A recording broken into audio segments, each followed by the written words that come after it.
Na verdade é uma pergunta, né? Somos seres imortais?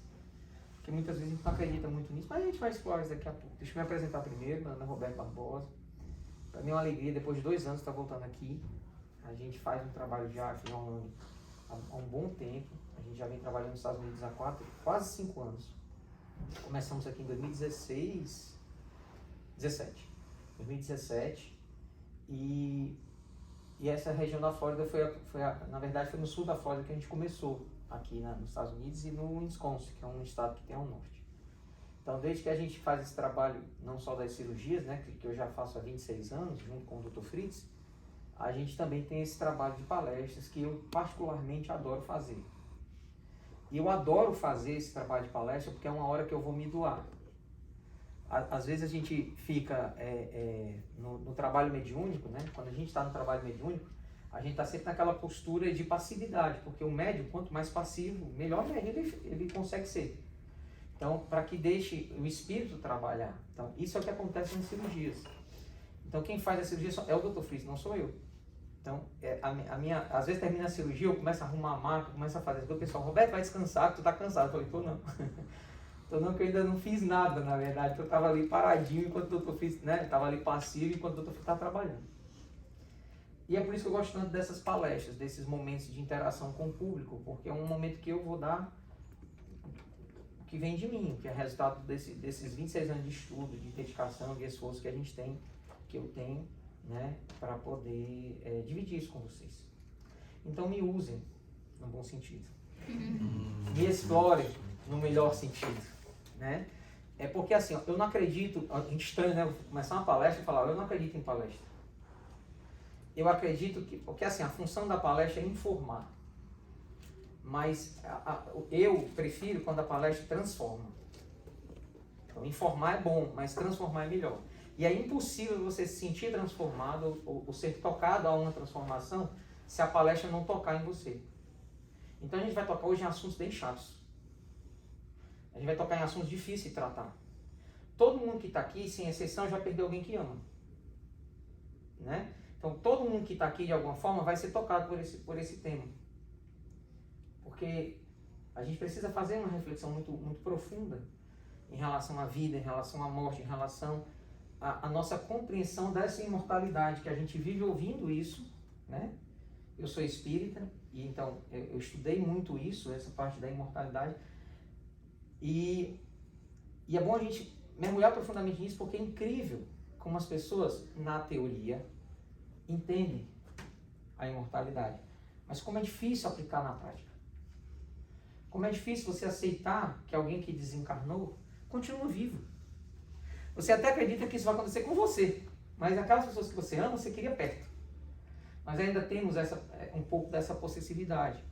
Então, isso nós vamos tratar hoje também, na nossa palestra a respeito da imortalidade, né? Porque afinal, nós vamos chegar numa conclusão no final dessa palestra, ou não, né? Pessoal, claro, cada um vai chegar a uma resposta pessoal, se somos ou não seres imortais, certo? Ok? Ok. Então, a gente vai ter momentos de perguntas? Vai, mas geralmente eu boto essas slides de pergunta lá no final.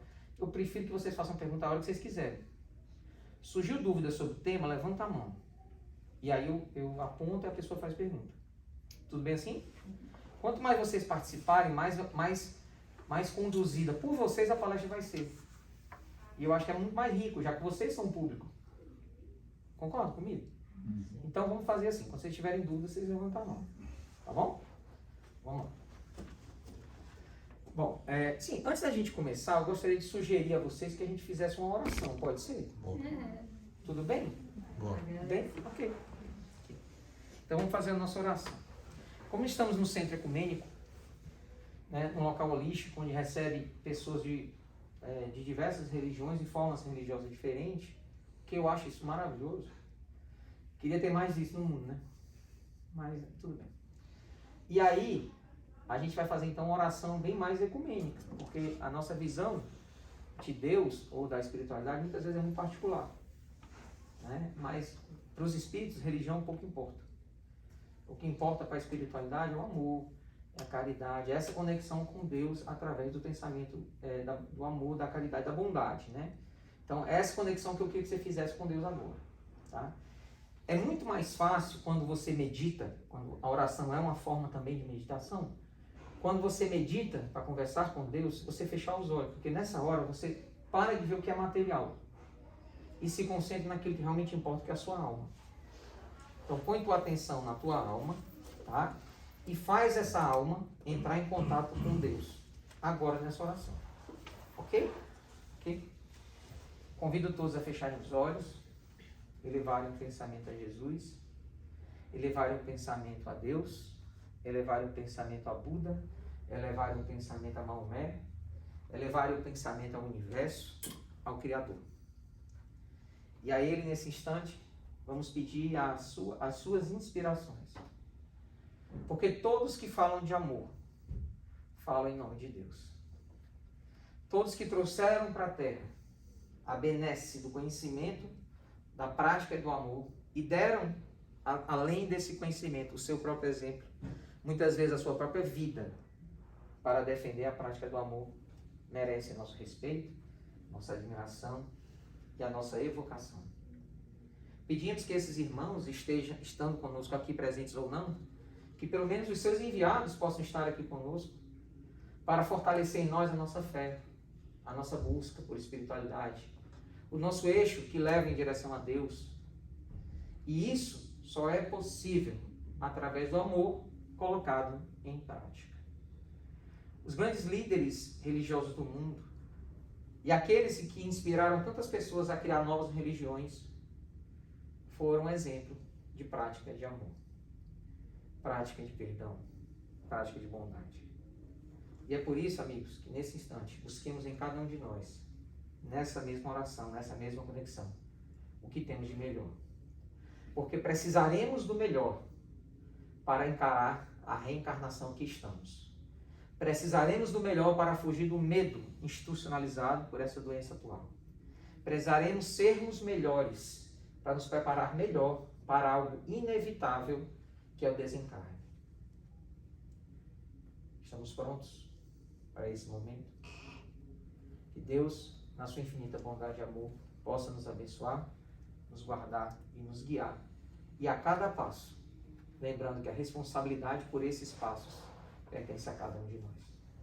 Que assim seja. Nossa, meu Deus. Okay? Chegou alguém aqui? Eu. Ah, é o Espírito. Vários. Eles não precisam nem deixar a porta fechada, né? Eles entraram quem quer. Vários. Com certeza. Tudo bem? É bom orar, né? Mas esse é outro assunto. Vamos lá. Deixa eu tirar esses livrinhos aqui da frente. Pode ser? Só para... Vou botar aqui. São os livrinhos lá daqui do Instituto, do Instituto Adolfo Fritz, tá? Depois eu apresento ele para vocês. Se vocês quiserem adquirir, esses livros não pertencem a mim. Não mais, né? Eles foram meus quando eu escrevi. Mas depois que de escritos e impressos, eles se tornaram uma doação para o Instituto. Então, quando você compra um livro desse, é uma doação que você está fazendo ao Instituto Adolfo Fritz.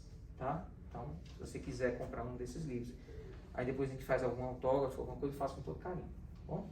Vou voltar aqui. Então a pergunta, eu já não vou nem começar a palestra sem falar dessa pergunta. Somos seres imortais? O que é que você acha? Quem acha que não levanta a mão? Duvido se levantar a mão. Não. Nós somos imortais? Deixa eu mudar a pergunta. Posso mudar a pergunta? Tá. Nós somos seres eternos? Entenderam a pergunta? O conceito de eternidade é diferente de imortalidade. Totalmente diferente. Então, às vezes você ouve uma pessoa dizer, eu sou eterno, nunca vou morrer. Não. Quando você fala eu nunca vou morrer, você está dizendo que você é imortal. Então você nunca vai morrer. Ok? Na verdade, a eternidade só pertence a Deus. A eternidade segue o seguinte conceito. Sempre existiu, é estranho a gente falar assim. Como é que alguma coisa pode sempre ter existido? Se até o universo tem tempo de criação. 14,5 bilhões de anos. Não é estranho? Pois antes desse universo ser criado, Deus já existia. É estranho.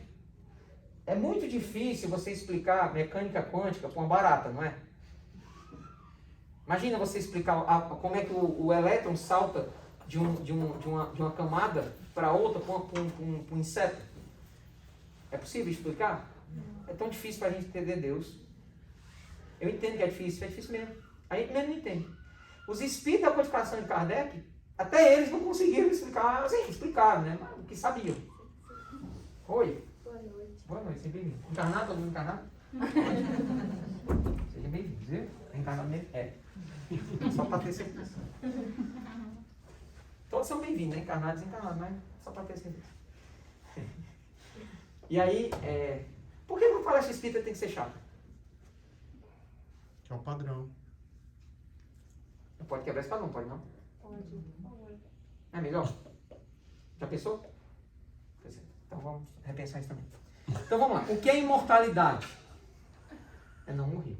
E o que é eternidade? É sempre existir. Entendeu a diferença?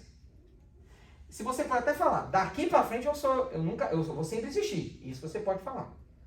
Mas em algum momento eu não existia. Em algum momento nós fomos criados. Criados por quem? Por Deus. Esse sim é eterno. Que criou tudo, inclusive nós. E pelos espíritos superiores, eles afirmam o seguinte, que Deus continua criando espíritos novos. Todo instante. E todos eles têm uma característica. A ignorância. O que é ignorância? Ignorância não é ser grosseiro não, viu? Ignorância é a falta de conhecimento. Então, o que é ser ignorante? É não ter tido experiências. Então, os espíritos que são criados por Deus, eles são completamente ignorantes. Então, eles precisam das reencarnações para adquirirem conhecimento, para adquirirem, passarem por emoções, desenvolver aptidões, relacionamentos, né? Entender os conceitos de moralidade, entender os conceitos de sobrevivência. Né? Então, essas são várias etapas, né? Existem vários caminhos, vários níveis de evolução para nós, espécie humana. Tá? Mas quando Deus nos criou, Ele nos criou para nunca mais morrermos. Isso aqui é legal, né? Então, ó, eu não sei o que é que você acredita, mas relaxa na tua cadeira, porque nunca ninguém morreu. Nem em outras dimensões? Nunca ninguém morreu. Nunca, nunca significa jamais. Ok? Ninguém significa ninguém morreu. Porque a morte não existe. O que existe é a deterioração do corpo físico. Não a morte. Esse conceito de morte que a gente aprende, o Brasil é um país, nós somos brasileiros, o Brasil é um país extremamente católico. Segue aquele pensamento ortodoxo da igreja católica, né? Agora, nos últimos 30 anos, recebe uma forte influência das igrejas evangélicas. Então, a morte sempre é vista como algo negativo, ou como algo punitivo, ou a morte como o fim, como a finalização de um processo que não tem direito à segunda chance. Não sou estranho, não. Uma vez eu conversando com um amigo meu que é espírita, ele falou assim, cara, é estranho, não é só a gente acreditar na continuidade da vida? Eu falei, não. Toda religião acredita na continuidade da vida. Ele só não acredita na reencarnação. Só o budismo e o espiritismo e o umbandismo a Umbanda acredita na reencarnação. Só essas 3 religiões. Tá? Eles não acreditam, o que os cristãos, muçulmanos e judeus, que é a maioria da região do mundo, e os hindus, eles não acreditam na reencarnação como nós acreditamos. Tá? Então essa é uma diferença. Então eles acreditam o seguinte, você tem aqui uma chance. Acabou essa chance, você vai ou para o purgatório ou para o céu, para o inferno. Isso diz os textos cristãos, né? Os mais antigos, ortodoxos, né? E aí, eu boto uma frase dessa no slide. Nunca ninguém morreu. Todo mundo que você conheceu, que você conhece, ou que você vai conhecer na sua vida, não vai morrer. Nem você. E você vai se surpreender quando passar pela morte do corpo físico, o quanto vivo você vai se sentir. Porque é isso que os espíritos falam. Quem já leu o livro Nosso Lar, de André Luiz, ou assistiu o filme? Qualquer um dos dois. Assistiu o filme, todo mundo levanta a mão. Mais fácil, é 2 horas só, né? Aí, no filme Nosso Lar, é um exemplo claro disso. Alguém que morreu, não se preparou para a morte. desencarnou em condições adversas, porque ele, no caso, era um suicida, né? Porque ele procurou a morte através do álcool e do cigarro. E quando ele desencarnou, ele se sentia vivo, completamente vivo, e não compreendia por que estava sofrendo. Ele não achava justo o sofrimento que ele passava. A pessoa deve estar preparada para a vida. Vou dar um exemplo. Nós estamos em janeiro, né? É o mês mais frio dos Estados Unidos, não é?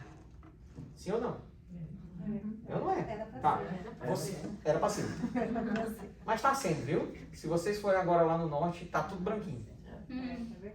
Você vai para o norte dos Estados Unidos, sei lá, Colorado, Nova York, sem casaco. Sem um casaco. Você vai? E vocês estão vivos? Não. Deixa eu perguntar de novo. Vocês vão para o norte dos Estados Unidos, está frio? Ó, Canadá. Não vamos exagerar hoje. Você vai para o Canadá sem casaco? Não. Claro que não. Toda vez que você vai fazer uma viagem, o que, é que você faz? Se prepara. Se você vai para o Brasil, você leva casaco? Não. Acho que não. Porque você sabe que o inverno no Brasil é em julho. Não em janeiro. Estou certo? Sim. Ok. A gente tem preparado a bagagem para o desencarne? Essa é a pergunta que eu quero que você faça para você. Não precisa responder para mim. Porque a bagagem do desencarne, que André Luiz foi pego com as calças na mão, literalmente. A bagagem do desencarne não é casaco, não é bolsa da Louis Vuitton, não é camisa da Michael Kors, não é nada disso. A bagagem do desencarne é o amor que você plantou atrás de você, antes do desencarne. Isso é a bagagem que a gente vai para outra encarnação. Por isso que a morte, muitas vezes, acaba parecendo para algumas pessoas, como foi para André Luiz, com a tortura. Porque não se prepararam para ela. Como não se preparar hoje em dia, se a gente tem no celular a previsão do tempo da cidade que a gente vai nas próximas horas? Não é loucura você ir daqui para Nova York sem casaco? Eu acho que é. Acabei de vir de lá e acredite, já pegamos um frio grande lá. Então, às vezes a gente sabe que vai desencarnar. Você tem alguma dúvida disso? Ou você acha que você vai ser o escolhido, igual o Neo, para sobreviver para sempre? Hein? Não, né? Então, como você sabe que vai desencarnar, o seu corpo vai perecer? A pergunta é, você está se preparando para essa viagem? Se você sabe que você é imortal, que lógica faz você pensar em morrer? Ou querer morrer? Ou pensar em suicídio? Se você sabe que não vai conseguir morrer? Queria eu que todo mundo entendesse que nós somos imortais, porque se a gente soubesse disso, ninguém se matava. Porque se as pessoas se matam, a consequência para elas é mais sofrimento que o que elas estavam passando. É novidade que eu estou falando para vocês? Não. Vai exemplo do André Luiz, que nós não estamos nem falando de um suicida consciente. Nós não estamos falando de um suicida que se matou porque buscou a morte. Ele buscou a morte de forma indireta, de forma inconsciente, através do cigarro e da bebida. Mesmo assim, foram 8 anos de umbral. Você já tomou injeção? Sim. Dói? Dói, né? Imagina essa dor da injeção durar 8 anos. Era isso que ele sentia. 8 anos de dor, de sofrimento, de fome, de sede, tudo. E o pior, fome e sede não morre, porque já é espírito. Imagina a tortura que é isso. Ele estava devastado. Quem lê o livro percebe esse devastado, esse crash, estar quebrado como ele estava, até uma forma mais intensa que ele assistiu o filme. Ele estava cheio de pus, ele estava cheio de ferido, o corpo todo deteriorado, o fígado já tinha explodido, literalmente. Porque é o que ele tinha feito no próprio espírito dele. Essa foi a bagagem que ele foi para desencarnar. Vocês estão tudo assustados, né? Graças a Deus. Essa é a ideia. Porque se você sai por essa porta e não pensa que você está prestes a ir para o seu desencarne, pode durar 10 anos, 15 anos, 30 anos, 50. Uma coisa não, daqui a 60 anos, dificilmente alguém aqui ainda está desencarnado. Dificilmente. Faz as contas aí. Não precisa falar a idade, hein? Mas dificilmente algum de nós daqui a 60 anos vai estar reencarnado. 60 anos passa assim, ó. Lembra dos teus 30 anos, do quanto tu nasceu até hoje? 30 anos, 35? Passou assim, não foi? É ligeirinho. E aí você, de uma hora para outra, você se encontra pelado, nu, no meio da multidão. Como se viu André Luiz. Lógico, metaforicamente falando. Então, nunca ninguém morreu. Portanto, prepare-se para a vida, não para a morte. Vocês têm duas vidas. A gente tem uma, né? Vamos interpretar assim. A gente está vivendo agora encarnado e tem a vida do desencarnado. A gente só vai ter uma vida boa desencarnado se a gente viver bem aqui e agora. E o nome do viver bem, na verdade, entre aspas, entre parênteses, é amar. Sem esse amar, não tem como ver bem na próxima vida. Quem dessa forma? Jesus, Maomé, Buda, todos eles. Buda falava de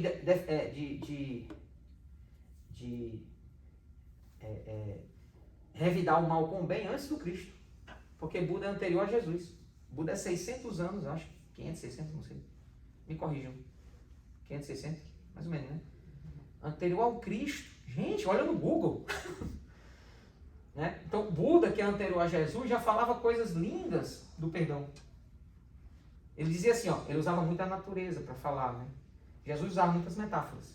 Ele usava também metáforas da própria natureza. Ele disse uma vez isso aqui, ó.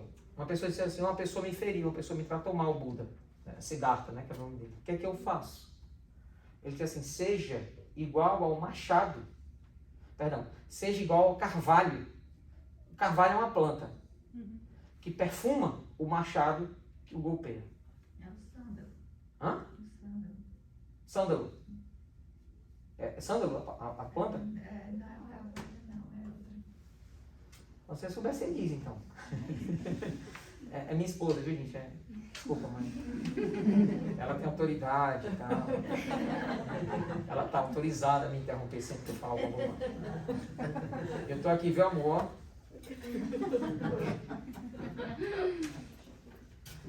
Então, vamos lá. Então, o conceito é mais importante. Seja como o sândalo, o carvalho, que perfuma o machado que o golpeia. Então, quando alguém lhe golpear, perfume o machado. Isto é, pague o mal com o bem. Mesma coisa que Jesus falou. Difícil. Jesus falou isso 600 anos depois. O conceito de amor não é nada novo de Jesus, não. As pessoas já se amavam antes de Jesus. A mãe amava o filho. Já existia. O amor já existia. O que não se sabia que o amor era o caminho da evolução. Isso não se tinha uma noção clara. Achava-se que era força. Tanto é que os deuses que haviam antes, que eram aqueles deuses politeístas da Grécia e do Antigo Egito, eram deuses guerreiros, destruidores, do raio, do trovão. Tudo aquilo que significava destruição era endeusado antigamente. E Jesus veio dizer que o que vale é o amor. Substituiu todos esses deuses por um só, um Deus de amor.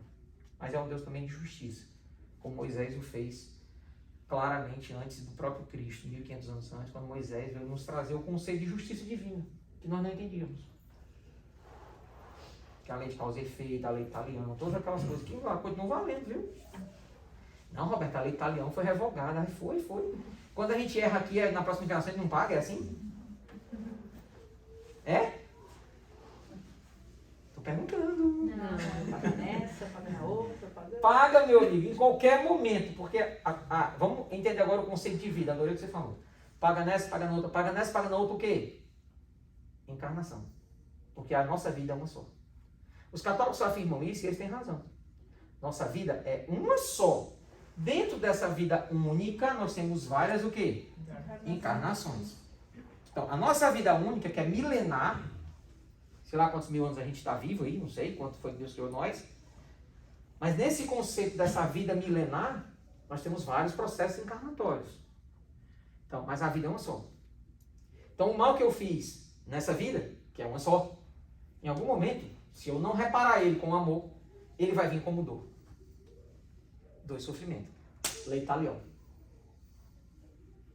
Me lembro de uma criancinha que Chico, as pessoas procuram muito o Chico Xavier, porque o Chico era uma referência, né?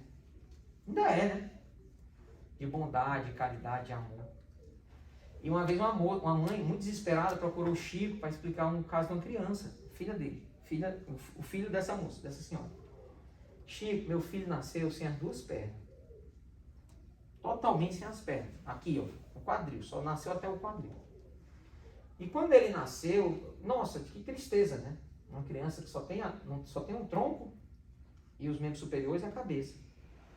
E a gente sofreu muito, mas, lógico, é decisão de Deus, a gente aceita.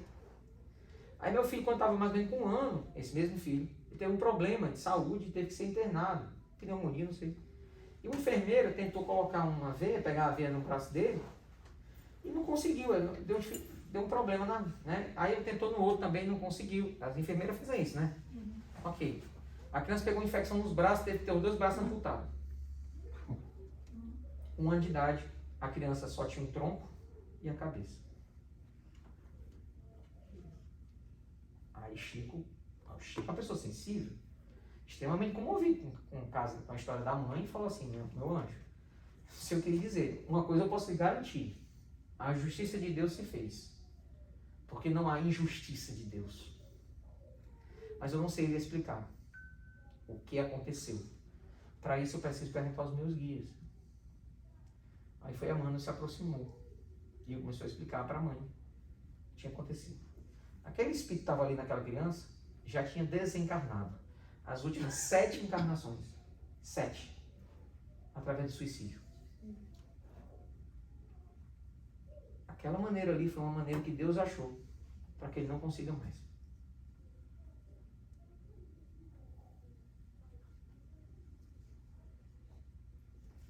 Então, a lei talião está aí. Ó. Aí a gente só interpreta isso como punição. A gente só interpreta como algo negativo, só interpreta como dor, só interpreta como sofrimento. E não entende que ali é processo de aprendizagem. A gente porque é comigo, é com alguém que eu amo, então a gente já interpreta como algo ruim. Você levantou a mão para fazer pergunta? Alguém levantou a mão para fazer pergunta? Você com sua máscara ou quer fazer uma pergunta? É tu. Não, eu vou ser a massa. Ah, então, nunca ninguém morreu. Olha só o que Kardec fala quando perguntar aos espíritos, né? No livro dos espíritos, sobre a vida e a morte, né? Qual a causa da morte nos seres orgânicos? Olha que resposta objetiva. Esgotamento dos órgãos. Isso aqui é uma máquina, gente. Um dia para de funcionar. Simples assim. Quando a gente passa dos 40, eu não sei se vocês sabem, mas a gente vai perdendo a validade de muita coisa, sabe? A gente começa a ter um tal de presbiopia. Alguém vai falar disso? Se você ouvir falar disso, é porque você tem mais de 40. Porque é uma doença presbiopia. É uma doença que dá nos olhos, que chama vista cansada. No Brasil a gente comumente chama de vista cansada. Parece uma coisa, na minha encarnação atual, aos 40, mas foi em cheio assim, ó. Eu não conseguia ler mais. Eu lia muito, né? Lia muito livro e tal. Não estava conseguindo mais ler. Aí eu fui no médico. Aí o falou, quantos anos você tem? Eu falei, 40. Ele falou assim, parabéns. Seu presente de 40 anos chegou. Você tem presbiopia, que é a vista cansada. Ah, é porque antes eu tinha miopia e astigmatismo. Agora eu tenho uma terceira chamada presbiopia. É. Parabéns. Eu falei, que bom, doutor, vamos comemorar junto, né? Porque não tem o que fazer. Aí eu venci, vai vencendo, né? O corpo físico, ele vai diminuindo as suas potencialidades com o tempo, claro. E aí os idosos fazem muito isso, né? Começam a usar isso aqui, ó. Porque esse aqui não fica velho, não. Essa parte aqui não fica... Só se você for... Porque tem gente que já tem esse aqui velho quando nasce, né? Mas aquele povo mais preguiçoso, né? Gosta mais de dormir. Então, mas essa parte aqui do nosso corpo funciona muito bem se você exercitar. Mesmo quando o corpo físico já não responde muito bem. Mas o cérebro ele funciona bem. Porque ele é a nossa principal conexão com o nosso espírito. Ele recebe a maior força de vitalidade nossa, do nosso espírito, vem para cá. Então, se a gente exercitar o cérebro, o pensamento, por isso que os idosos, mesmo mais lentos, os movimentos, às vezes dirigindo um carro, às vezes fazem uma coisa, eles fazem de forma mais lenta, né? Mesmo assim, Aqui funciona bem. E eu tenho amigos idosos, e eu adoro ter amigos idosos, porque eles são fonte constante de conhecimento e de aprendizagem. E se a gente pudesse valorizar mais isso, o mundo seria bem melhor. Então, qual é a causa da morte? Esgotamento dos órgãos. Poderia comparar a morte à cessação do movimento de uma máquina? Kardec naquela época tinha essa visão, né? Aí sim, a máquina está mal montada, cessa o movimento, se o corpo está enfermo, a vida se extingue. A vida do corpo. É disso que ele está falando, tá? Vamos lá. Lei de causa e efeito. Falamos um pouco dela hoje, né? Já falamos um pouquinho dela hoje. O que é lei de causa e efeito? Dá para interpretar um pouco como lei italiana. É aquilo que você faz, a consequência fatídica. Eu costumo contar uma metáforazinha, se vocês me permitirem, para você entender melhor a lei de causa e efeito. Posso? Posso? Então vamos lá. Imagine o seguinte. Deus chega para ti e fala assim, meu filho, veja essa mesa aqui, aí bota uma mesa gigante na tua frente, com um monte de sementes diferentes em cima da mesa. Pronto, meu filho. Fique à vontade. Vontade para quê, Deus? Para plantar o que você quiser.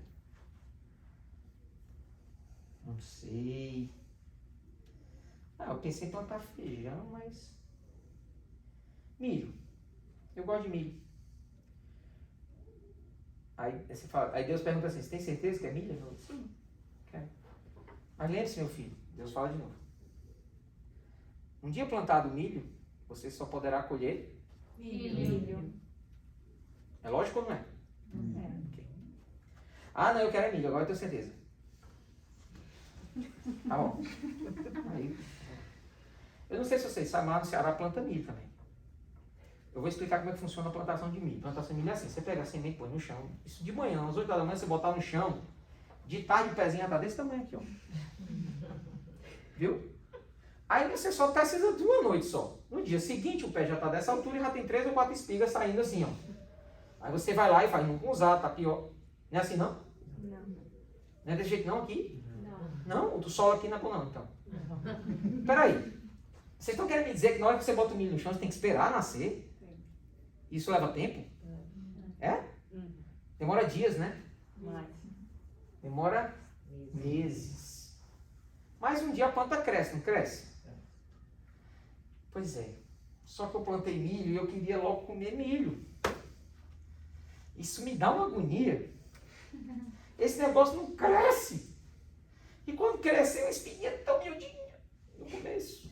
Bem pequenininho. Aí você já vê o outro lá que plantou feijão antes de você, colhendo os feijão já. Aí você, por que eu não plantei feijão? Muito mais rápido. Aí feijão é uma delícia. Aí é desgraça desse, já começa a falar mal do milho. Ai, que desgraça, eu não aguento, mas por que eu fui escolher essa porqueira? E você jogando, né? E o milho lá, né? Espiguinha lá, ó. Tentando ficar amarelinha, devagarzinho, né? Aí, já sei. Eu vou entrar para uma religião. Porque eu ouvi falar na TV, tem umas TV de religião, né?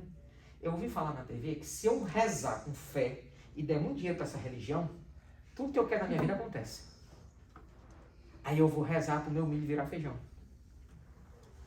Aí eu me ajoelho lá na frente do e começo a rezar. Rezo. Eu tenho fé em Deus, em fé em Jesus, e dei dinheiro para a igreja, e dei não sei o que, e rezo, e grito, e oro.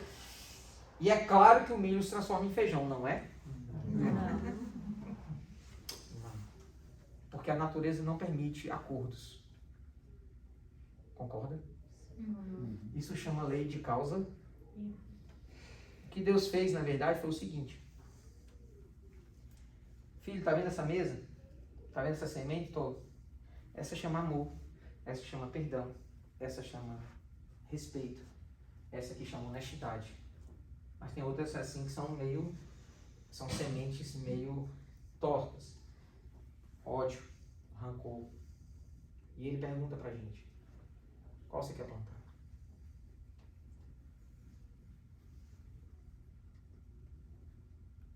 E aí você escolhe. Quando escolhe, Deus fala assim, ó. Você escolheu do egoísmo, filho? Foi. Deus não fala que está certo ou está errado, ele só fala assim, deixa eu te lembrar, que uma vez plantado egoísmo, só será possível colher egoísmo. E depois o povo fica surpreso que sofre.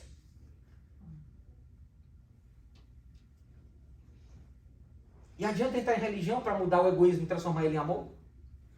Se você quer amor, você tem que... Perfeito. Oi, cara. Rapaz, eu tava te esperando. Graças a Deus, seja bem-vindo, querido. Como é que tá o Mr. Gutter? Muito Ele é encarnado também. Só para vocês saberem que eu estou falando sozinho, porque ele está presente, eu falo sozinho. Então, entenderam como é simples a lei de causa e efeito? Como a natureza, Deus é uma representação clara na natureza. Na natureza não tem barganha. Eu não consigo plantar milho e colher manga. Se eu quiser manga, eu tenho que plantar manga. Então, se eu quero amor na minha vida, perdão das pessoas na minha vida, se um dia eu vou precisar do perdão, adivinha o que eu tenho que plantar? Perdão. Perdoa para que Deus os perdoe. Onde é que a gente ouviu essa frase? Quer dizer, então é claro que a gente vai errar e vamos prezar do perdão. Mas a gente bate o pé e diz assim, eu não perdoo. O que ela errou foi muito feio. Mas ela também não está evoluindo? Ela também não é imortal? Ela também não está aprendendo? Por que as pessoas dispensam as outras pessoas tão rápido? Por que as pessoas não têm um cuidado de cuidar da sua planta que você escolheu plantar? Porque Deus te deu o livre-arbítrio? Para cuidar bem dessa planta com amor e não ficar olhando para a planta do vizinho? Então, a gente às vezes olha para a nossa vida e se sente infeliz, apesar de tanta felicidade que tem ao nosso redor. É possível ter paz num campo de batalha, de uma guerra. É possível estar em paz. E já vi muita gente dentro de igrejas não se sentirem em paz. Dentro de tempos religiosos, não se sentirem em paz. Porque não estão cultivando dentro de si o verdadeiro amor. Vão chegar na viagem, sabe aquela viagem que todo mundo vai? Quem aqui já foi a Nova York? Levanta a mão. Olha, tá vendo? Todo mundo conheceu a Estátua da Liberdade. Eu não conhecia ainda, mas eu já fui em Nova York algumas vezes. Quem aqui já foi na Califórnia? Levanta a mão. Olha, algumas pessoas só fui agora. Gente, é muito massa lá, viu? Vocês vão adorar. Quem aqui já foi no Canadá? Canadá eu nunca fui, mas dizem que é muito bonito, né? Vocês estão vendo que o número está diminuindo? Deixa eu fazer o número crescer agora. Quem aqui vai desencarnar? Se você sabe que vai desencarnar, prepara a bagagem. A dor e a morte são punições? Porque é isso que a gente acha às vezes. Fulano morreu também, né? Mereceu. A dor e a morte, elas não são punições, elas são necessidades de quem está encarnado no mundo de prova e expiação como é o que nós estamos. Não dá para você viver no mundo de prova e expiação e não passar pela dor e ter o desencarne. É impossível. Acredite, as celebridades da internet, do Instagram, também estão sentindo dor, viu? A pessoa que mais sente, que mais tem seguidores, um dos maiores do mundo, é aquele piauiense, o Whindersson Nunes.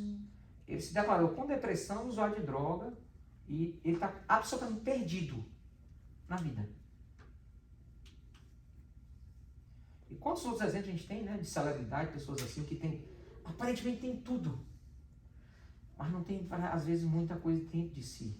Elas não estão se preparando, né, com essa intensidade de amor. Não estou falando de julgamento, viu, gente?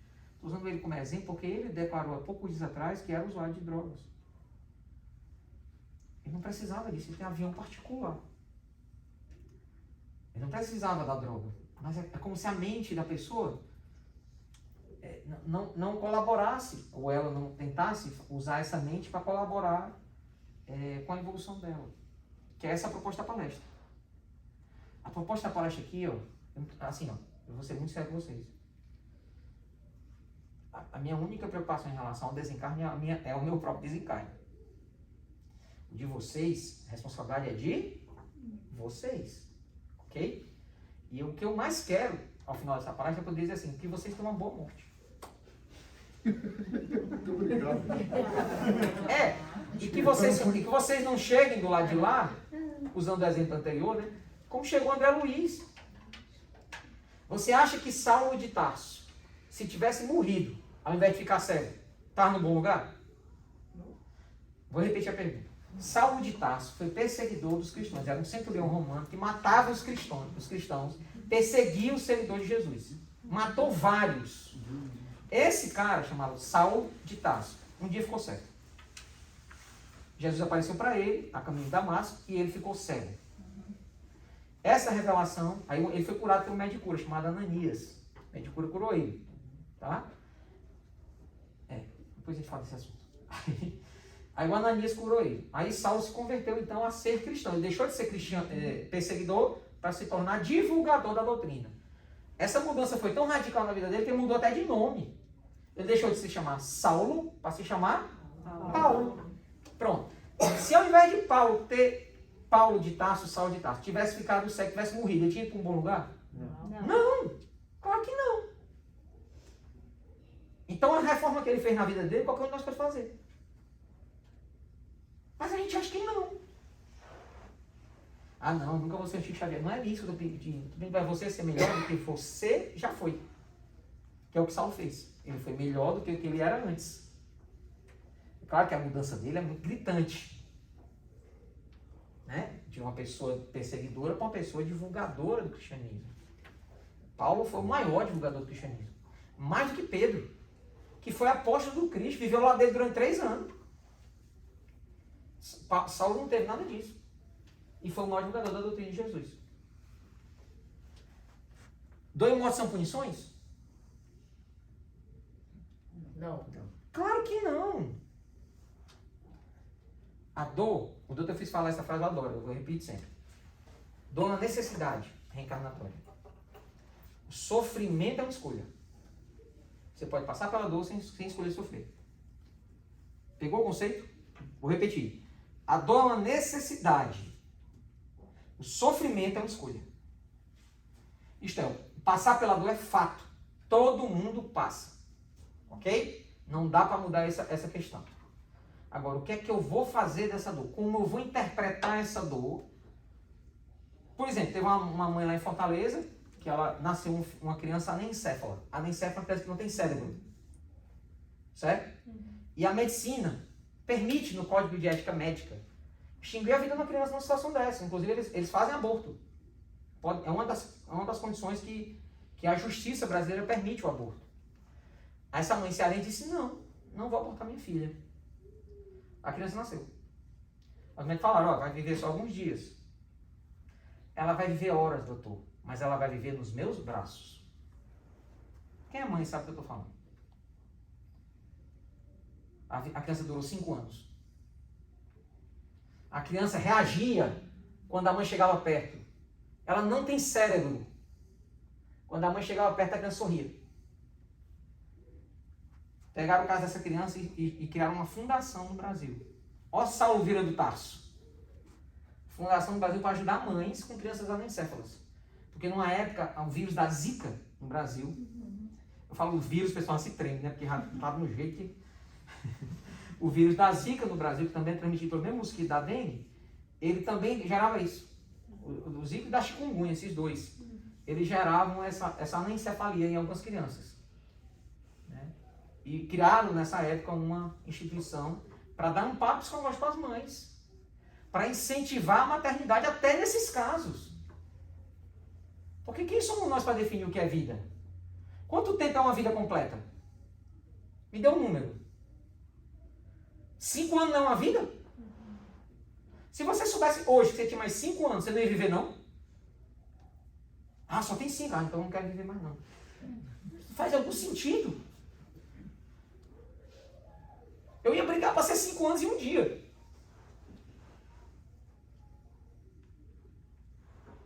Viu como a vida é valiosa? Qualquer minuto aqui, qualquer hora aqui, qualquer dia aqui, vale a pena. O que essa criança de 5 anos recebeu de amor em 5 anos foi um absurdo. Procure na internet esse caso que eu acabei de falar, dessa criança que viveu 5 anos anencéfala. É uma coisa fora da carta da medicina. Eles não sabem explicar.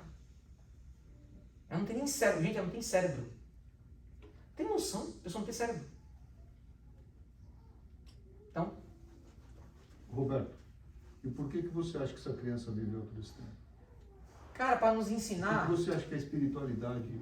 eu acho, primeiro porque era a missão dela e a missão da mãe.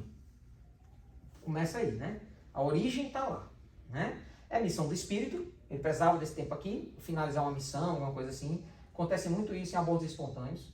Sabe, aqui nos Estados Unidos é até legal, porque ele nem usa a palavra aborto, ele tem outra palavra em inglês para definir o aborto espontâneo, que é miscarriage, né? Que é quando, até esses casos, o espírito precisa de um tempo ligado à mãe. É um complemento de missão, às vezes, é um complemento reencarnatório. Ou então uma preparação para uma missão mais longa depois. É muito comum os espíritos tentarem reencarnar, ter o aborto espontâneo e depois reencarnar de novo, e aí eles conseguem nascer. Isso é bem comum, bem comum. Os espíritos relatam isso. Então, é uma necessidade reencarnatória do espírito, primeira coisa, resgate da mãe, porque da família, não só da mãe, mas da família, principalmente da mãe, e nós, vamos dar um exemplo, né, de que o ser humano não sabe tudo. Eu já vi pessoas serem curadas por amor. Ela não precisava passar por cirurgia espiritual nem pelo médico material. A gente sabe que quando a gente ralava o joelho e a mãe vinha e soprava, passa a dor. Hoje o magnetismo vem explicar, isso aqui é um passe de sopro, funciona assim. Aí a mãe, não, mas tem que ter vontade. Tu acha que a mãe, vendo um filho chorando, falta vontade? Então é lógico que o passe vai funcionar muito bem. Passa a dor na hora. Passa ou não passa? Passa na hora. Não é brincadeira não, porque criança, se tiver dor, ele chora. É porque passou mesmo. Entendeu? Imagina a criança que tem duas mães. Esse aí não falta soco, né? Então a dor é a morte sem punição? Eu falo da mãe como referência porque nós pais, eu sou pai de 3 crianças, três crianças, tem uma criança de 22 anos. Então não é, eu sou pai de 3 filhos. Então a gente, eu sou pai, eu não entendo a conexão entre a mãe e o filho. Eu não entendo. É difícil para mim entender. É um nível de profundidade muito grande. Quem é mãe aqui sabe do que eu estou falando. E quem é pai sabe também. Porque a gente, por melhor pai que seja, e eu conheci grandes pais, meu tio foi um pai maravilhoso, meus sobrinhos, meus primos, filho dele, amavam até mais ele do que a mãe. Assim, a devoção que ele teve pelos filhos foi uma coisa linda. Mas comumente não é isso que a gente vê. É a devoção maternal que gera esse fluxo de energia maior, esse fluxo de amor maior, mais forte. Né? E eu respeito muito isso. Então, a dor e a morte não são punições.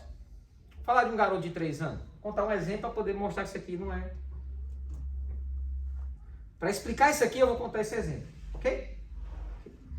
Teve um garoto de 3 anos que é assim, ó. Aos 3 anos de idade ele começou a adoecer e não parar de adoecer. Até que chegou um dia, nossa, eu estou no Ceará de novo? Não, é outra música. Não é Seresta não, é outra música. Então, esse garoto, quando ele tinha 3 anos de idade, ele começou a adoecer, mas adoecia muito. Este menino só vinha ao hospital. Era falta de ar passando mal, isso aqui é uma asma terrível que esse menino tinha. Aniversário, Natal, Réveillon, esse menino só passava no hospital. Ou era internado tomando aerosol, não sei o que, em casa mesmo tomando aerosol, a família junto, não sei o que, o menino podia correr. Você acha que essa criança andava de bicicleta? Você acha que essa criança corria na rua? No calor do Ceará? Não, né? Então, esse menino sofreu muito. E essa asma não deixou ele quieto. O pai e a mãe, coitado, eles tentaram fazer de tudo que eles podiam. Levaram todos os médicos que existiam, fisioterapeuta respiratório e não sei o que. Levaram até numa medicina que na época no Brasil nem era tão conhecida, que era a homeopatia. Aquelas, não sei se você já viu aquelas bolinhas brancas que o pessoal toma, né? Que funciona bem pra caramba aquela parte da medicina, né? E até isso levaram, mas não deu jeito. Não tinha o que fazer. A mãe usou até de simpatia. Teve uma pessoa, qualquer coisa que ela ouvia, que dizia que era bom para asma, ela tentava. Porque ela não sabia o que fazer. Mas não tinha jeito. Ela fez simpatia com banho de não sei o quê. Aí um dia esse garoto foi crescendo. Asma, mesma coisa. Via doente. Aí a vida foi a infância toda videogame, porque não podia ir pra rua, não podia ter contato com as crianças. E ele só melhorava um pouco quando ia pra praia. Porque eu não sei se vocês sabem, mas no mar a quantidade de oxigênio é mais alta. A maior parte do oxigênio que a gente respira vem do mar. Sabiam disso? Vocês não sabiam disso? 90% do oxigênio que tem na Terra é produzido no mar. Tem gente que tem asma que vai para a praia, ou que pega um barco e vai passear no mar, a taxa de oxigênio é altíssima. Aí a pessoa melhora. Sabia disso não? Pois é. Aí ele melhorava quando ia para a praia, mas o pai dele era meio preguiçoso para isso e não ia muito. E aí esse menino foi sofrendo. Aos 12 anos de idade, olha só, são mais de 8 anos de asma. Essa criança ficou boa. Sem motivo nenhum. Sem terapia, sem nada. Simplesmente ficou curada. E aí, quando ela estava...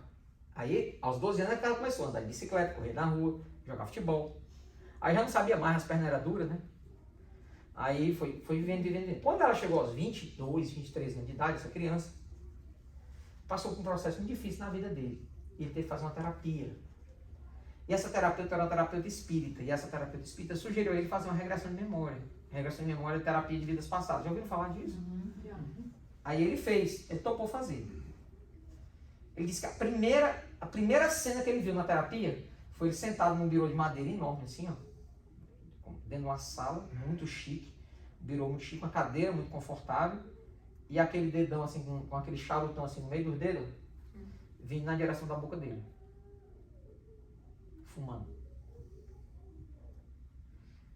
Aí ele viu essa cena, e ele viu essa cena foi se repetindo, e ele viu anos depois, e essa mesma pessoa trabalhava num banco, ele se viu assim, era um senhor, trabalhava num banco, e ele fumava muito charuto, muito. E esse senhor desencarnou por outros motivos, que não foram problemas respiratórios. Só que a mancha no perispírito que esse senhor deixou, fez com que na encarnação seguinte, lembra que a gente só tem uma vida? Na encarnação seguinte, em continuidade a essa, ele veio e não teve nenhum problema respiratório. Mas na terceira, a segunda, suscetível àquela, que ele fumou, veio com asma. E sofreu o pão que o diabo amassou, buscando ar. O pai e a mãe dessa criança fumavam. Uma criança dessa,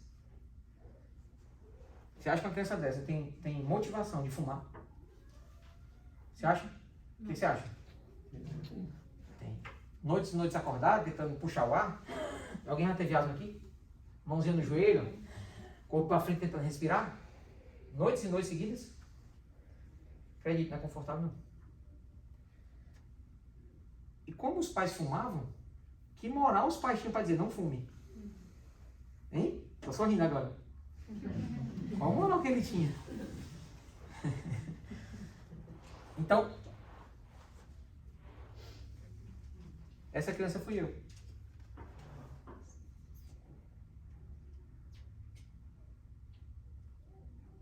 Aí eu posso dizer que Deus é injusto comigo porque eu tinha asma? Eu posso dizer que a dor de ter asma é uma punição? Posso? Eu posso dizer isso? Não. Você acha que eu posso dizer isso? Não. Claro que não. É uma consequência de quê? Da escolha da semente. Roberto, o que a gente faz? Cara, começa a plantar amor. Tem que fazer. E o que mais? Continuo plantando amor, e mais amor, e mais amor. E aí, cara, eu só levo pancada, eu só faço bem, só a pessoa me apoia. Isso. E essas pancadas é o efeito. A causa que tu tá gerando agora é diferente. Aí lá na frente, o que vai acontecer? Aí vem um novo efeito. O efeito do amor plantado. Lembra que eu falei isso aqui? Quando você quiser se preparar para ir para a vida, a melhor coisa que você faz é plantar amor agora. Não era uma metáfora, não.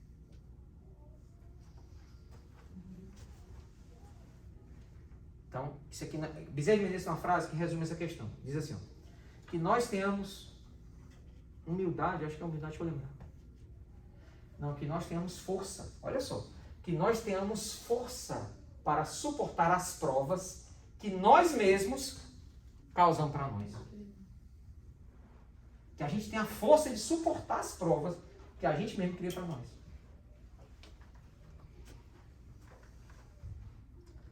Por que é uma lesão no coração? Ah, isso aqui eu vou pular essa parte. Porque... Fala, o que é feito da matéria e do princípio vital dos seres orgânicos quando estes morrem? Isso é a matéria, né?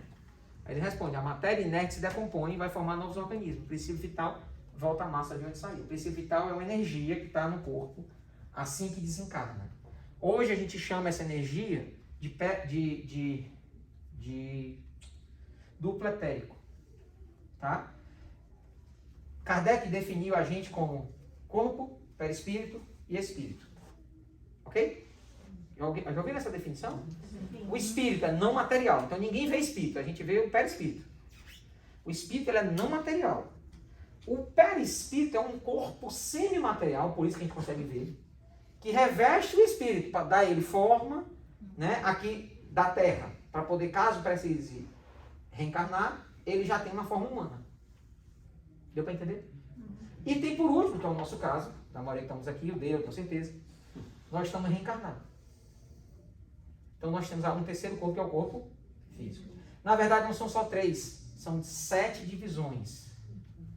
E tem uma divisão junto com o corpo físico. Quando a gente desencarna, a gente não abandona só o corpo físico, não. A gente abandona também um corpo chamado duplo etérico. É nesse corpo que está princípio vital. É nesse corpo chamado duplo etérico. Esse corpo é que produz ectoplasma. Esse é o corpo que auxilia os processos da mediunidade. Quando a gente desencarna, esse corpo, o corpo físico, morre e o duplo etérico permanece algumas semanas, às vezes, junto ao corpo físico. E ele vai retornando para a massa de onde saiu. Ele vai retornando, essa energia vital vai retornando para as plantas, os animais, para tudo que é vivo.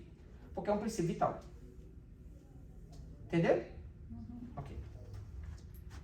É bom essa conceituação para a gente lá na frente, quando for fazer outras palestras sobre o assunto. E a vida? A gente falou tanto da morte, né? E a vida? O que é vida? Estou esperando. Oportunidade. Vida é uma oportunidade. O espírito. É o espírito. Então tudo certo. Oportunidade, espírito, o que mais? O que é vida? Uma vez um espírito chegou para mim, que não era esse. Graças a Deus.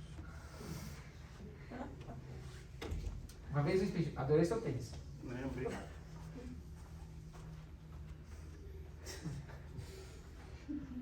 Cara, é incrível. A mente vai longe nessa hora. Eu estou dispersando aqui, viu? O pensamento que vem. Então vamos lá. O que é a vida? Quando a gente pensa nessa ideia, a gente começa a imaginar o seguinte. Será que a vida ainda está encarnada? O Dr. Fritz me deu uma visão da vida diferente. Ele falou assim para mim um dia. Quando eu vejo, olha só o que o Espírito falou, o Dr. Fritz falou. Quando eu vejo vocês, eu acho que sou eu que estou vivo e vocês estão mortos. E eu provo. Aí, prova, Dr. Fritz. Ele começou. Primeira coisa.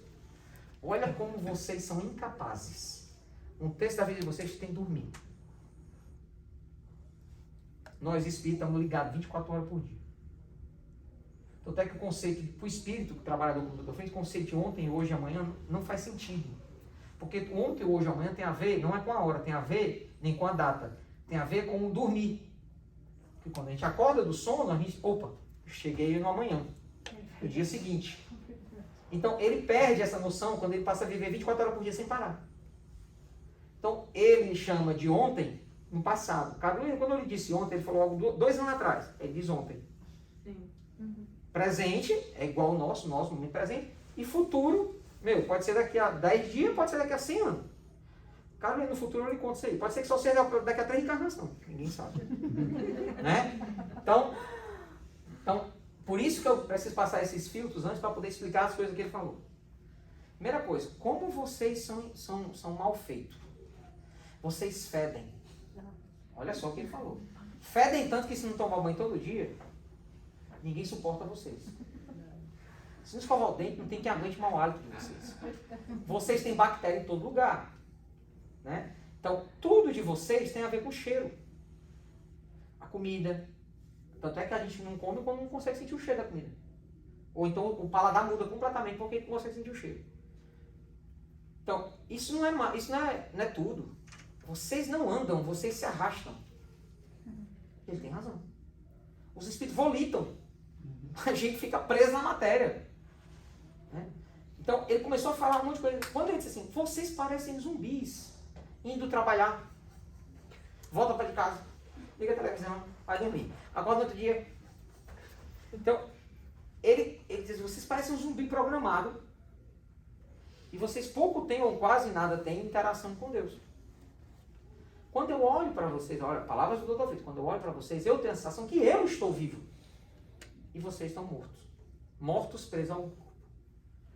Mas é exatamente porque vocês estão nessa condição tão difícil e limitada que qualquer ato de bondade de vocês, que mínimo que seja, é maior do que eu fazer 10 anos de cirurgia espiritual sem parar.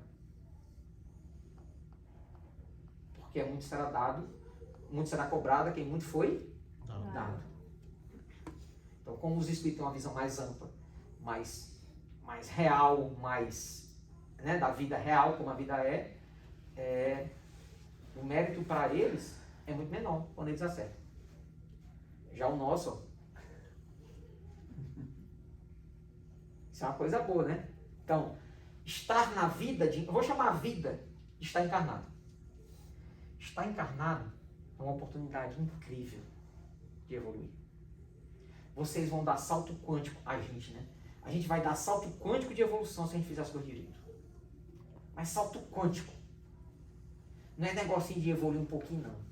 Evoluir um pouquinho foi nas vidas passadas, quando a gente não acreditava em Jesus. Ou pelo menos não seguiu o exemplo dele. Quando eu falo Jesus, entendo o amor, viu, gente? O que a gente precisa entender é que essa oportunidade que a gente chama de vida, ela precisa ser vivida de forma intensa. Claro que a gente tem os nossos afazeres do dia a dia, o nosso trabalho, a nossa família, as nossas responsabilidades. Mas além disso, por exemplo, nós como integrantes desse grupo, e eu faço parte dele agora, dessa casa, nós temos uma responsabilidade com essa casa.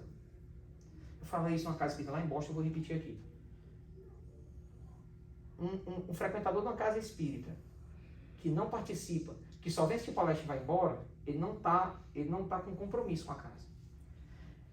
A pessoa que vem num encontro como esse, e não tenta de alguma forma ajudar, seja limpando um chão, seja arrumando uma cadeira, perguntando se precisa de alguma coisa, ou adquirindo alguma coisa numa lanchonete, que elas prepararam uma lanchonete linda ali, com comida maravilhosa pra gente. Exatamente pra gente poder, é uma forma que a gente tem também de ajudar a casa a se manter.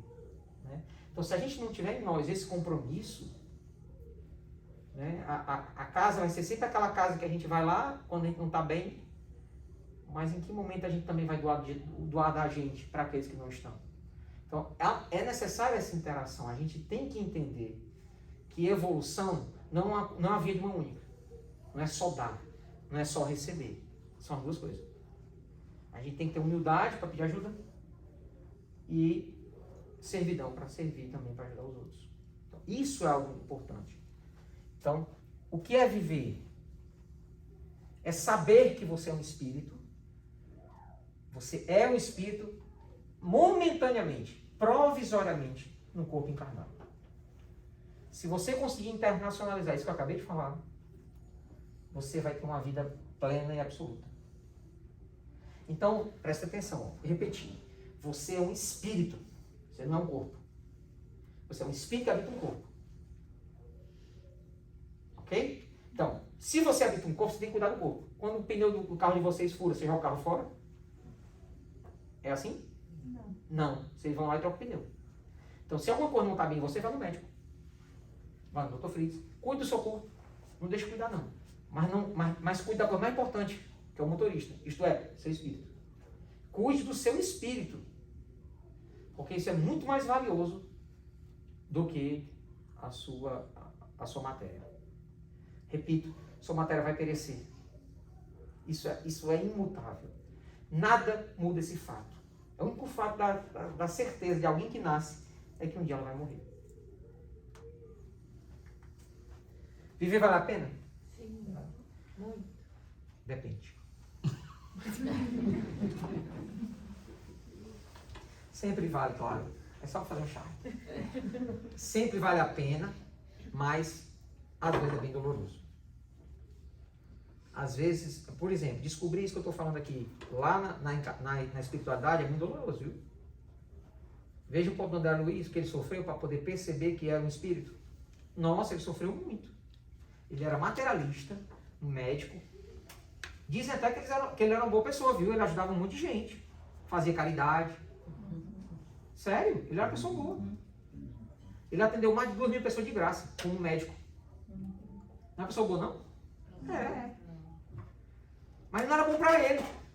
Então, até que o que aconteceu quando ele desencarnou foi uma consequência natural, um efeito natural do que ele causou a ele, não aos outros. Porque ele era uma pessoa boa. Se com ele aconteceu o que aconteceu, imagina o que vai acontecer com a gente se a gente não fizer essa vida valer a pena. Então dá tempo? Dá. Veja salvo? Deu. Dá tempo de se tornar um seguidor do amor? Dá. Mas para isso, a gente tem que fazer esse momento agora valer a pena. Fazer a vida valer a pena. Cada instante valer a pena. Já eu falo como. Vocês estão todos assustados. É porque eu não respiro, né? Não pode falar. Né? Alguém tem alguma pergunta? Deixa eu contar uma coisa para vocês. Antes da gente continuar, veio essa frase. Todos morrem. Concorda? Sim. Todos morrem, todos desencarnam, né? Desencarno. Mas somente alguns vivem. O que é que essa frase diz? Eu não sei quem é o autor dessa frase. O que é que essa frase diz? A gente vem evoluindo muito lento ao longo das últimas encarnações. Tão lento que nessa encarnação algo despertou em nós que a gente precisa dar um passo maior. E é por isso que a gente está buscando se espiritualizar. Estou falando isso para todo mundo que está aqui. E a gente já não aguenta mais ser a mesma pessoa lá atrás que não valorizava a vida. Leva o meu exemplo. 3 encarnações até eu estava fumando. Todo bonitão. Eu era bonito que só, viu?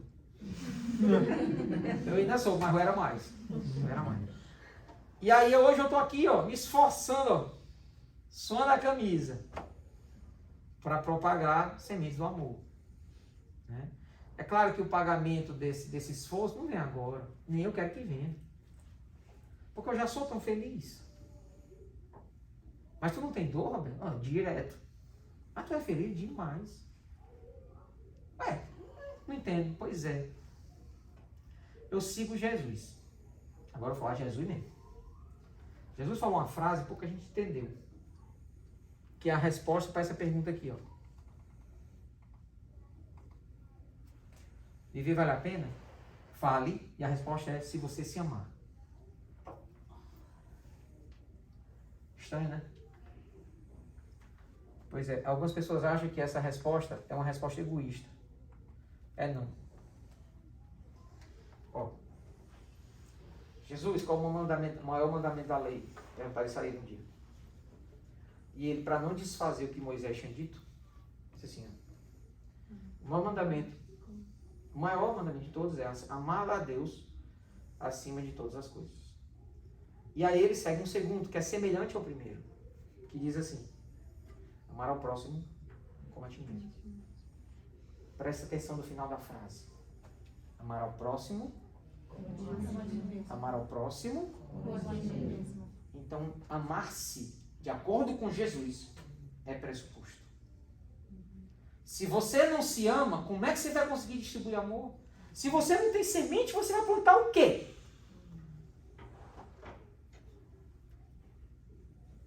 Você não pode fazer seu filho lhe amar. Você não pode obrigar ele a lhe amar. Mas você consegue se amar.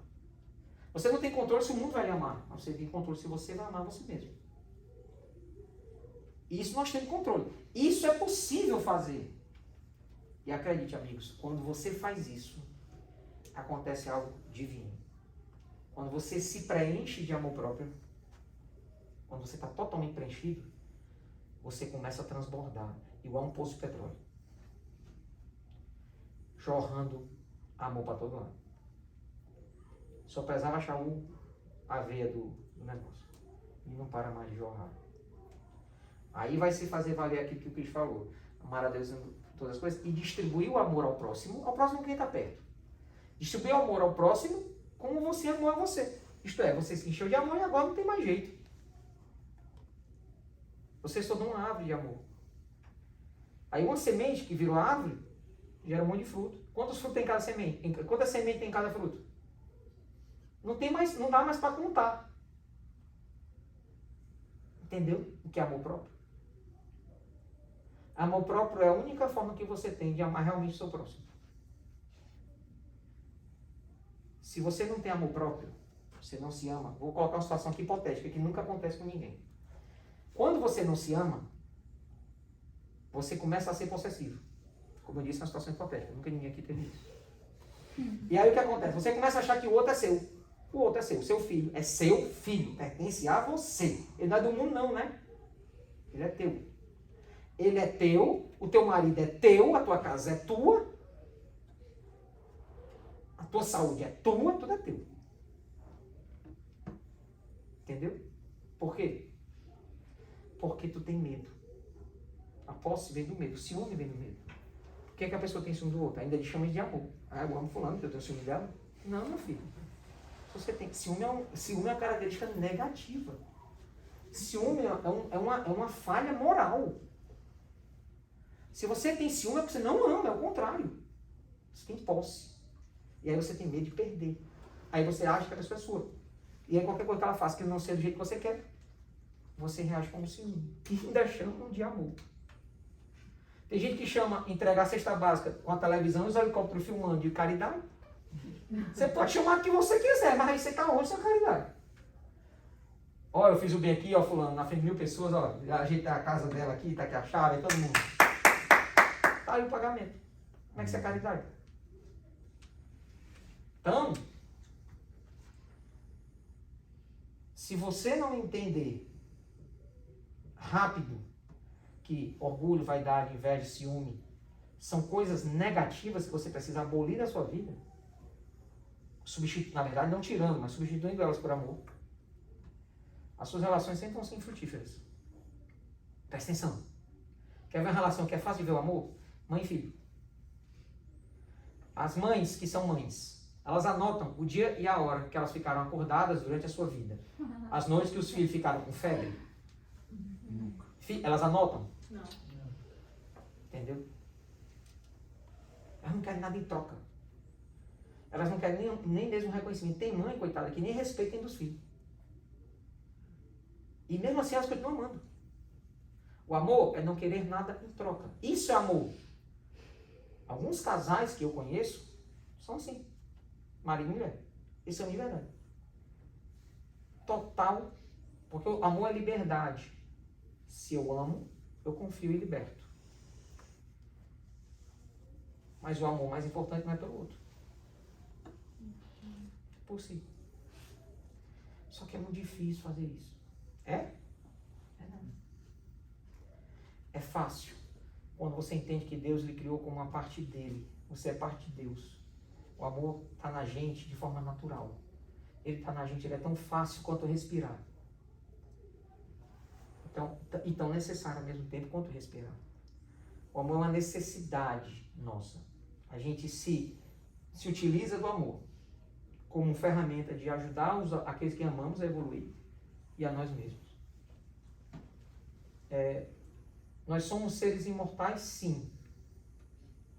Mas precisamos entender que o processo que o nosso planeta vive nesse momento não dá mais tempo de não evoluir.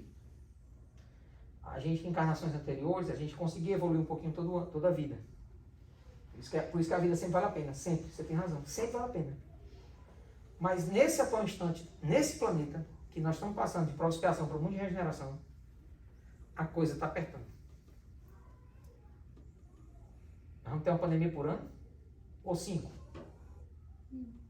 Porque nós já estamos tendo uma hoje, esse ano, que não tinha ano passado. Sabia? Está apertando. E onde é que a gente está nisso? Pois nós estamos no meio desse negócio, no meio desse furacão, tentando achar uma saída. E a saída é o amor próprio.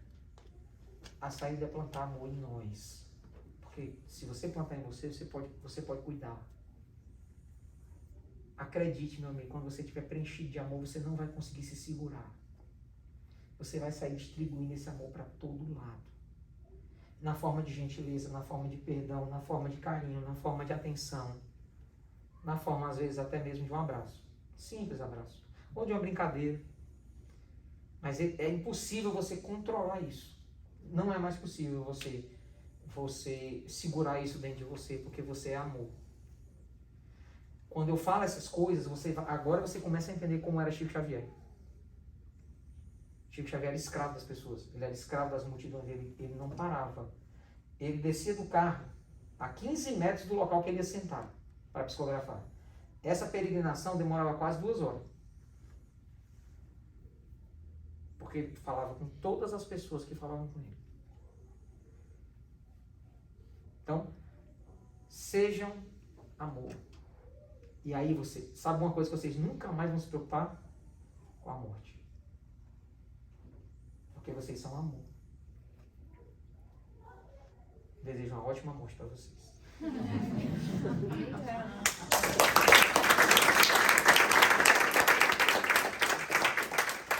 Sim, deixa eu botar meus contatos.